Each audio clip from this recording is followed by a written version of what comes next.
समस्त को नमस्कार मु विनय स्वागत करुँच मो यूट्यूब चैनल रे पुणी गोटे नुआ भिडियो सांग मैंने केमती अच्छा समस्त आशा करें समस्त भले ईश्वर आशीर्वाद सदा सर्वदा समस्त सहित रही था सांग मैंने आज मुझे सहित सेयार करने को जाऊँगी छाड़ खाईर किसी कथा।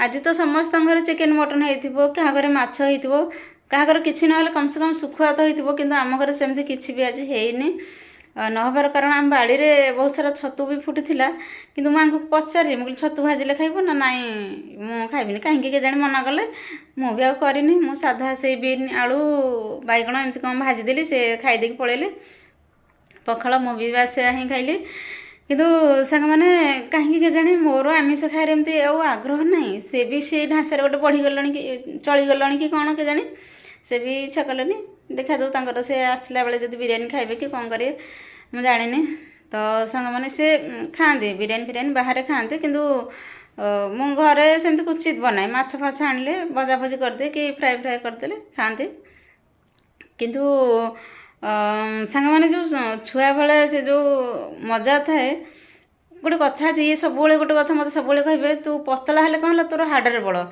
तो सांग मैंने जो हाड़े बड़ कहीं कहते कि माने आम बापा हूँ आम हूँ देखा पतला होता कि आम भितर जो एनर्जीटा थाए सेटा कहीं आम सब देसी खाइाटा बेसी खाइचु जो मैंने टाउन रे से सूक्ष्म खाइबे कि आजिकल जो तो सब मेडिसिन खाया सब आम खाऊ सब सार पिड़िया किंतु सेते जो खाया खाइचु से सब देसी खाया खाइचु माने मु कहूनी आमर किले किले चिकेन कि मटन ये सब आसी सेते कौन कि से जो पनीपरिया है कौन सब निजर आमर बाड़ी रे चाष हुए माछ है जहाँ सब माछ मांस माने आमरी ही आम गाँव ही आम पाइचु माने जो घर पाखे पोखरी थी आम गाँव में नदी अच्छी आम पीसा हर तो सब नदी प्राय माछ मारती दिखती पीसा हो एबे भी सुधा पीसा पुओ से भी माछ मारे आणिक आम घर दे देकी जाऊँ बापा कि आमर किंतु सब जो पंकुआ माछ सब आमर बापा नना कि आम बापा आमर बेसी धरती माछ मो भाई बहुत भल माछ धरे आमे मु भी धरीची तो जिते मोर मन अच्छी मो मझियाणी भूणी बाहर को हाँ से कौन कि मुझे झील पिला होकर रोचे से माने पुओ टाइप मोर गेटअप प्राय रही था झीलटा कि पुओ टाइप गोटे जड़े जड़े न था कि मु पूरा पैंट सार्ट पिंधे से भाया किसी मोर गेटअप थाए ढंग भाग से पैंट सार्ट पिंधला माने ढंग भाग भी से भाया टिके रही हाव हाव तो से भाया किसी थाए आमर घर पाखे कौन ना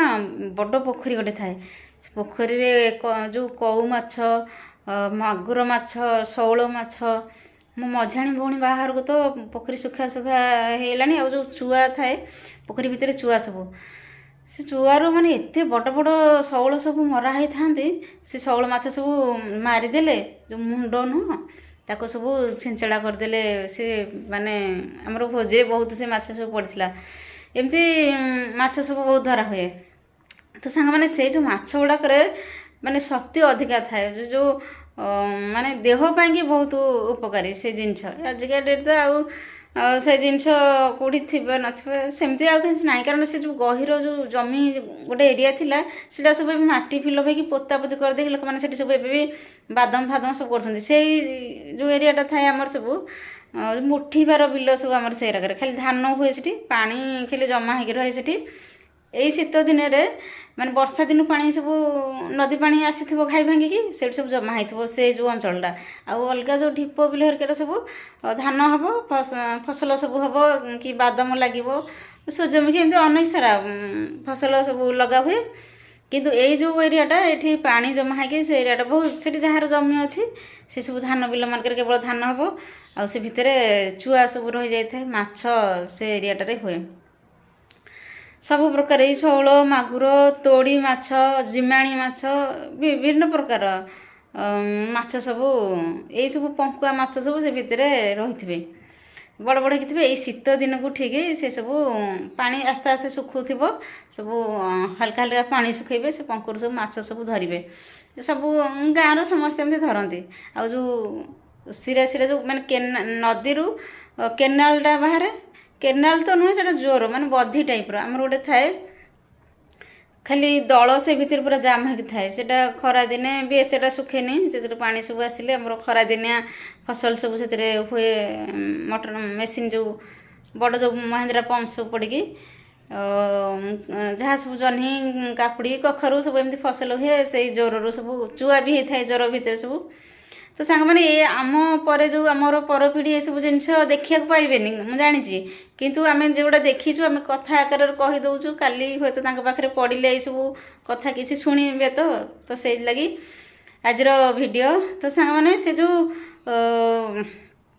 ଦଳ ଆଡ଼େଇଲେ ସବୁ ଜମା ହେଇକି ଥିବେ ତା ଭିତରେ ମାଗୁର ଶଉଳ, ସେ ମାଛ ଗୁଡ଼ା ଦେଖିବା ପାଇଁ ଯେତିକି ଖୁସି ଲାଗେ ତାର ଖାଇବାର ଟେଷ୍ଟ ବି ସେଇଭଳିଆ ଥାଏ। ମୁଁ ତ ଏବେ ଆମିଷ ଖାଉନି କହିବା କଥା ନାହିଁ, କିନ୍ତୁ ସେ ଯେଉଁ ସ୍ମୃତି ସେ ଯେଉଁ ଅଭୁଲା ଦିନ ସବୁ ତ ମନରେ ଭାସି ଆସୁଛି, ସେଥିଲାଗି ଆପଣମାନଙ୍କ ସହିତ ଆଜି ସେୟାର କରୁଛି। ଏମିତି ଅନେକ ସାରା କଥା ରହିଛି, ଖାଲି ମାଛ ନୁହେଁ। ଆଉ ମାଂସ କଥା କହିଲେ ଆମର ସବୁ ବଗ ପକ୍ଷୀ ଆଉ ଗେଣ୍ଡାଳିଆ ପକ୍ଷୀ ଏସବୁ ଶୀତ ଦିନ ହେଲେ ସେ ସବୁ ବାହାରିବେ ମେଞ୍ଚା ମେଞ୍ଚା ହେଇକି। ତ ଗାଁ ପିଲାମାନେ ସମସ୍ତେ କ'ଣ କରିବେ, ମେଡ଼ିସିନ ସବୁ ମାଛରେ ସବୁ ଦେଇକି ଛୋଟ ଛୋଟ ଯେଉଁ ମାଛରେ ପକାଇଦେବେ ସେଠି, ସେ ବଗ ପକ୍ଷୀ ଆସିବେ ମାଛ ଖାଇବେ। ଏଇ କିଛି ସମୟ ଭିତରେ ଅଳ୍ପ ବାଟ ଉଡ଼ିଥିବେ କି ନ ଉଡ଼ିଥିବେ ସବୁ ଘାଲେଇକି ପଡ଼ିଯିବେ। ଏମାନେ କ'ଣ କରିବେ, ଛପିକି ବସିଥିବେ, ଯିବେ ତାଙ୍କ ବେଗୁଟାକୁ ଧରିବେ, ମୋଡ଼ିବେ, ଆଣିବେ ସିଧା ବ୍ୟାଗରେ ପୁରେଇକି ତାକୁ କେଳେଇ ଦେବେ, କାଟିଦେବେ, ରନ୍ଧା ହେବ। ଆଉ ଏ ଜିନିଷ ମୁଁ ଭାବୁଥିଲି ଆମ ଗାଁରେ ଖାଲି ବୋଲି, ମୋ ହଜବେଣ୍ଡ ତ କୁହନ୍ତି ତାଙ୍କ ଗାଁରେ ବି ଏଭଳିଆ କରନ୍ତି, ପକ୍ଷୀ ସବୁ ଆଣନ୍ତି। ତ ଏମିତି ଗାଁ ଗହଳି ପରିବେଶ ମାନଙ୍କରେ ଏଇସବୁ ଜିନିଷ ଆଗକାଳରେ ବହୁତ ହେଉଥିଲା। ଏବେ ଆସ୍ତେ ଆସ୍ତେ ଧୀରେ ଧୀରେ ଏଇସବୁ ଜିନିଷ ନାହିଁ, କିନ୍ତୁ ସେତେବେଳେ ବହୁତ ହେଉଥିଲା ପ୍ରତି ଗାଁ ମାନଙ୍କରେ। ତ ସେ ଯେଉଁ ଚଢ଼େଇ ମାଂସଟା ନା ଆକ୍ଚୁଆଲି ବହୁତ ମାନେ ସେ ଭିତରେ ବ୍ଲଡ଼ ଥାଏ ଆଉ ବହୁତ ଶକ୍ତି ସେ ମାଂସରେ। ଗେଣ୍ଡାଳ ଚଢ଼ି ତ ମାନେ 3 ଦିନ ଯାକେ ହାତ ପୁରା ସେ ଅଠା ଚିକଣ ଏତେ ମାତ୍ରାରେ ଥାଏ ତା ଭିତରେ। ମୁଁ ଗୋଟେ ଥର ପାଇଛି, ମୁଁ ମାନେ ଏମିତି ମାରିନି, ମୁଁ ସେଭଳିଆ ମାରିନି, କିନ୍ତୁ ଖାଇଛି ବହୁତ। ସେ ଯେଉଁ ଚଢ଼େଇ ମାଂସ ହଉ ମାଛ ହଉ ସେ ଜିନିଷ ମୁଁ ଖାଇଛି, କାହିଁ ମନା କରିବି। ଯେଉଁ ଜିନିଷଟା ମୁଁ କରିଛି ସେ ଜିନିଷଟା ମନା କରିପାରିବି, ସେ ଜିନିଷ କରିଛି ଖାଇଛି। ତ ସେତେବେଳେ କ'ଣ ହେଇଗଲା, ମୁଁ ଯାଇଛି ସକାଳୁ ଏମିତି ଉଠିକି। ତ ସାଙ୍ଗମାନେ ସେ ଗାଁ ଗହଳିରେ ଆମର କ'ଣ କି, ଆମର ଘର ପାଖାପାଖି ସବୁ ଜମି ଆଉ ଆମ୍ବ ଗଛ ତୋଟା ସବୁ ଥାଏ। ଆମର ତ ପ୍ରାୟ 18-20ଟା ଖଣ୍ଡେ ଆମ୍ବ ଗଛ ଥିବ, ଆମ୍ବ ଗଛ, ପଣସ ଗଛ, ସେ ଭିତରେ ଚାଖୁଣ୍ଡା ଗଛ ସବୁ ଯିଏ ଯୁଆଡ଼େ ସବୁ ବିକିଦେଲେ, ଆମର ସବୁ ବିକ୍ରି ହେଇଗଲା, ପଟା ହେଲା, ଘରର ସବୁ ଇଏ ହେଲା। କିନ୍ତୁ ଆମ୍ବ ଗଛ ଥିଲା ବହୁତ, ଆମ୍ବ ଗଛ ଏବେ ବି ଅଛି, କିନ୍ତୁ ଏବେ ଅଳ୍ପ ଅଛି, ଏଇ 10-12ଟା ଖଣ୍ଡେ ଗଛ ଥିବ। ବାତ୍ୟାରେ ବି କେତେଟା ଗଛ ସବୁ ଭାଙ୍ଗିଗଲା ଏମିତି। ତ ଏମିତି ଯେତେବେଳେ କାମ ହେଲା, ଜେଜେଙ୍କ ମା ସୁଧଘର କାମ ହେଲା, ଭାଇ ଭଉଣୀ ଆମର ସବୁ ଯେଉଁମାନଙ୍କର ବଡ଼ ସବୁ ତାଙ୍କର ବାହାଘର ହେଲା, ସେମିତି କେତେ ଗଛ କଟା ହେଇଗଲା। କିନ୍ତୁ ସେତେବେଳେ ସବୁ ଗଛ ସବୁ ଥାଏ, ଆମ୍ବ ପଡ଼ିବ, ବର୍ଷା ହେଇଥିବ ରାତିରେ, ଯେଉଁ ଝଡ଼ି ତୋଫାନ ହେଇଥିବ, ଆମ୍ବ ସବୁ ଝଡ଼ିଥିବ, ଆମେ ସକାଳୁ ବ୍ୟାଗ ନେଇକି ଯିବୁ, ଆମ୍ବ ଗୋଟେଇକି ଆଣିବୁ, ବାଦାମ ଆଣିବୁ। ତ ଏମିତି ସବୁ ଜିନିଷ ହୁଏ। କିନ୍ତୁ ଏଇ ବର୍ଷା ଦିନେ, ଏ ଯେଉଁ ଶୀତ ଦିନେ ଯେଉଁ ଫସଲ ବି ଲାଗିଥାଏ, ସବୁ କୋବି ବି ଲାଗିବ, ବିନ୍ ଏଇସବୁ ଲାଗିବ। ତ ଆମେ ସକାଳୁ ଉଠିକି ଯାଇଛୁ କିଛି ପରିବା ଆଣିବୁ ବୋଲି, ବ୍ୟାଗ ନେଇକି ଯାଇଛୁ, କିନ୍ତୁ ଆମେ ଆଣିକି ଆଇଲୁ ଗୋଟେ ଗେଣ୍ଡାଳିଆ। ମୋ ମଝିଆଣି ଭଉଣୀ କହିଲା, ହେ ଆମେ ତାକୁ ନେବାନି। ମୁଁ କହିଲି ନା ଏଇଟା ପଡ଼ିଛି, ନେବାନି, କେମିତି ନେଇକି ଯିବା ଘରକୁ।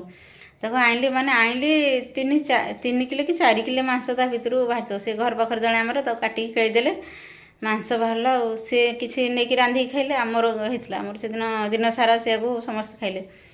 ମାନେ କି ଚିକଣ ସେ ମାଂସରେ। ଆମର ଗେଣ୍ଡାଳ ପକ୍ଷୀ ବେଶୀ କହନ୍ତିନି, ଅଲଗା ଚଢ଼େଇ ସବୁ ମାରନ୍ତି। ବାପା କିନ୍ତୁ ଆମର ସେଇ ଜିନିଷ କେତେବେଳେ କରନ୍ତି ମୁଁ ଦେଖିନି, ସିଏ ତାଙ୍କର ସେଇ ସବୁରେ ମତଲବ ନଥାଏ, ମାନେ ଚଢ଼େଇ ମାରିବା, ବେଶୀ ମାଛ ମାରିବା ଏସବୁ ନାହିଁ ତାଙ୍କର, ସିଏ ଅଲଗା। କିନ୍ତୁ ମୋ ଭାଇ କିନ୍ତୁ ବହୁତ ମାଛ ମାରେ, ଆମେ ମାରୁ ତା ସାଙ୍ଗରେ। ଆମେ ଭାଇ ଭଉଣୀ 2-3 ଜଣ ଯାକ ବେଶୀ ମାଛ ମାରିବୁ, ନେଇକି ଆସିବୁ। ଆଉ ପିଲାମାନେ ସିଏ କ'ଣ କରନ୍ତି, ସାଙ୍ଗ ହେଇ ସବୁ ଛିଟକିଣିରେ ଇଏ କରନ୍ତି। ବାପା ହୁଏତ ତାଙ୍କ ପିଲାବେଳେ କ'ଣ କରିଥିବେ, କିନ୍ତୁ ଆମେ ଯେତେବେଳେ ପିଲା ଥିଲୁ ସେସବୁ କିଛି ସେମିତି କରିନାହାନ୍ତି। ହୁଏତ ଆମେ ବି ଯେତେବେଳେ ପିଲା ହେଲୁ ତାଙ୍କର ହେତୁ, ଆମେ ଏଇନା ଚାହିଁବୁ କି କେଉଁଠି ପକ୍ଷୀ ମାରିବୁ କି ଯାଇକି। ହଁ, ମାଛଟା ସେଇଟା ଅଲଗା କଥା, ସମସ୍ତେ ଯେଉଁମାନେ ଆମିଷ ଖାଆନ୍ତି ସେ ତ ମାରିବେ ସବୁବେଳେ ପାଇଁକି।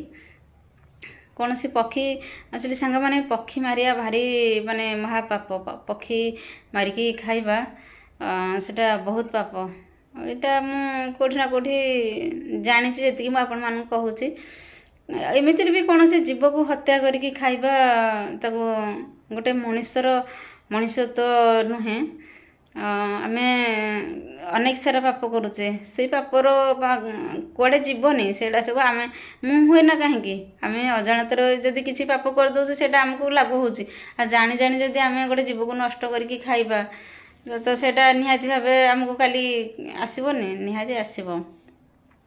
କିନ୍ତୁ ଜୀବନଟା ମଣିଷଟି ଭାବେ ହଁ ମଣିଷ ଜୀବନଟା ଅଳ୍ପ ଦିନ, ଯେତିକି ଦିନ ଆସିବ ଖାଇବ ପିଇବ ଅଏସ୍ କରିବ, ସେଇ ପରଜନ୍ମ କଥା କିଏ ଦେଖୁଛି, ଦେଖାଯିବ ଆଗକୁ।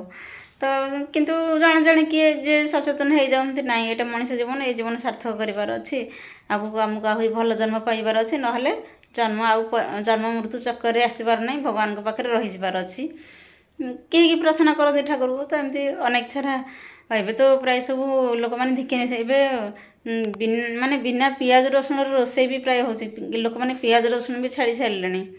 ତ ସାଙ୍ଗମାନେ ଏ ଥିଲା କିଛି କଥା ଅତୀତର। ଯଦି ଭିଡ଼ିଓଟି ଭଲ ଲାଗିଥାଏ ତ ପ୍ଲିଜ୍ ଲାଇକ୍, ସେୟାର ଆଣ୍ଡ ଚ୍ୟାନେଲକୁ ସବସ୍କ୍ରାଇବ୍ କରିଦେଇ ରହିଲି। ନମସ୍କାର। ସମସ୍ତେ ଭଲରେ ଥାନ୍ତୁ, ଖୁସିରେ ଥାନ୍ତୁ।